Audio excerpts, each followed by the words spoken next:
નમસ્કાર, આપ જોઈ રહ્યા છો એબલ 24 ન્યૂઝ। જૂની અદાવત ફરી ભભૂકી। સિપોર ગામે આંગણવાડી તેડાગર પર હુમલો, 4 સામે ફરિયાદ। વડનગર તાલુકાના શાંત ગણાતા સિપોર ગામમાં અચાનક તણાવ ફાટી નીકળ્યો।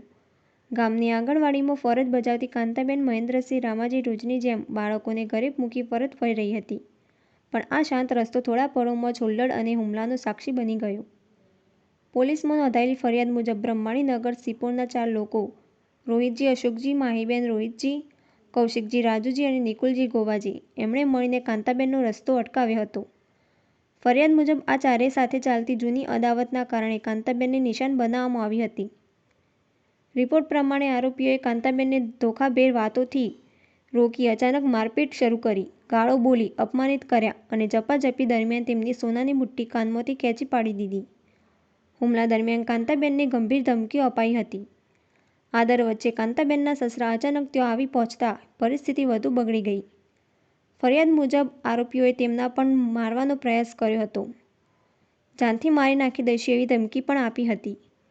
ઘટનાની જાણ થતાં જ ગામમાં ચકચાર ફેલાઈ ગઈ છે। કાંતાબેન અને તેમના પરિવારજનો વડનગર પોલીસ સ્ટેશન પહોંચ્યા, જ્યાં તેમની લેખિત ફરિયાદના આધારે પોલીસે ચારેય આરોપીઓની સામે આઈપીસીની સંબંધિત કલમો હેઠળ ગુનો નોંધ્યો છે। પોલીસ ટીમે સ્થળ પર તપાસ કરી છે અને આગળની કાર્યવાહી શરૂ કરી છે। ગામમાં પહેલાથી ચાલતી અદાવત હવે આ ઘટનાથી વધુ ભડકતી દેખાઈ રહી છે। સ્થાનિકો વચ્ચે ચિંતા વ્યાપી છે કે આવી ઘટનાઓ વધી રહી છે અને શાંતિભંગ થવાનો ભય છે। પોલીસે ગામમાં કાનૂની વ્યવસ્થા જાળવવા પેટ્રોલિંગ વધારો કર્યો છે। અહેવાલ શૈલેષ ઠાકોર। રામાજી ભીખાજી ઠાકોર। શું ઘટના બની તમારી સાથે? હું વડનગર તાલુકા ભાજપ પ્રમુખ માજી અને રામાજી ભીખાજી મારું નામ છે। હું સિપોર ગામનો બ્રહ્માણીનગરનો વતની છું અને બપોરના 2:30 વાગ્યાના સુમારે હું ગામમાંથી આવતો તો મારી દુકાનથી અને એ ટોળો થયેલો તો આંગણવાડી આગળ। ત્યાં આગળ મને ખ્યાલ આવ્યો કે મારી છોકરાની વહુને કોઈક તકલીફ છે, એટલે હું ત્યાં ગયો તો ખબર પડી કે મોટા ડબ્બા ટ્રેડિંગવાળા બુટલેગરો આ બધા થઈને એને મારતા હતા, મારઝૂડ કરતા હતા અને કાનની બુટ્ટી તોડી નાખી હતી, દોરો તોડી નાખ્યો હતો અને હું વચ્ચે પડ્યો તો મને પણ માર્યો અને મને હાથ પણ ભાગી નાખ્યો। મારા માથામાં ઈજા કરી, હાથ પગ બૈડામાં પાઇપને ધોકા વળી હુમલો કર્યો અને મને ઇન્જર્ડ કરી। એ હું તાત્કાલિક 108 બોલાવી અને અમે બંને દવાખાને દાખલ થયા। પોલીસ ફરિયાદ દાખલ કરી અને પોલીસ અમે ઘણી ટાઈમ બોલાવરાઈ 112, પણ 1 કલાક પછી આવી, એટલે પોલીસ પણ એમાં મળેલી હોય એવું મને લાગે છે।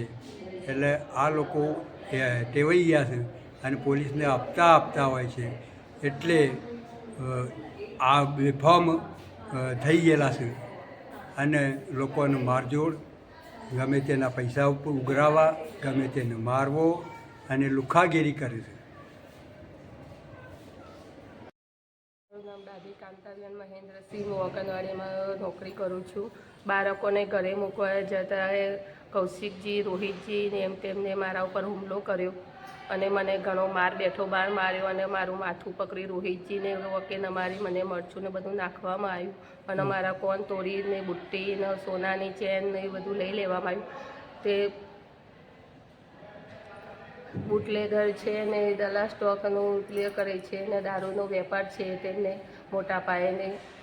તે વારંવાર આવી ધમકીઓ આપે છે। એમાં મને મારતા હતા। એ વખતે મારા સસરા મને બચાવ્યા, તેમને પણ ધોકા અને માર્યા ને ભય પાડી દીધા એમને પણ, અને આવું વારંવાર પેલું એ કરે છે, અમારા ઉપર ત્રાસ આપે છે અમને। તેમના અંગાત મંજુલાબેન રાજુજી પણ હતા, રાજુજી પોતે પણ હતા, કૌશિકજી હતા, રોહિતજી હતા। એટલે કોઈ હથિયાર લઈને આવ્યા હતા કે છે? હથિયાર ધોકા લઈને આવ્યા હતા। ધોકા બધાના હાથમાં ધોકા હતા અને મરચું બધાના હાથમાં હતું। કેટલા જણા હતા? 10 થી 15 જણ હતા, આખી ટોળી હતી। બરાબર। પણ એ 5 જણોએ મને ઉપર પહેલાં આવીને પહેલો હુમલો કર્યો।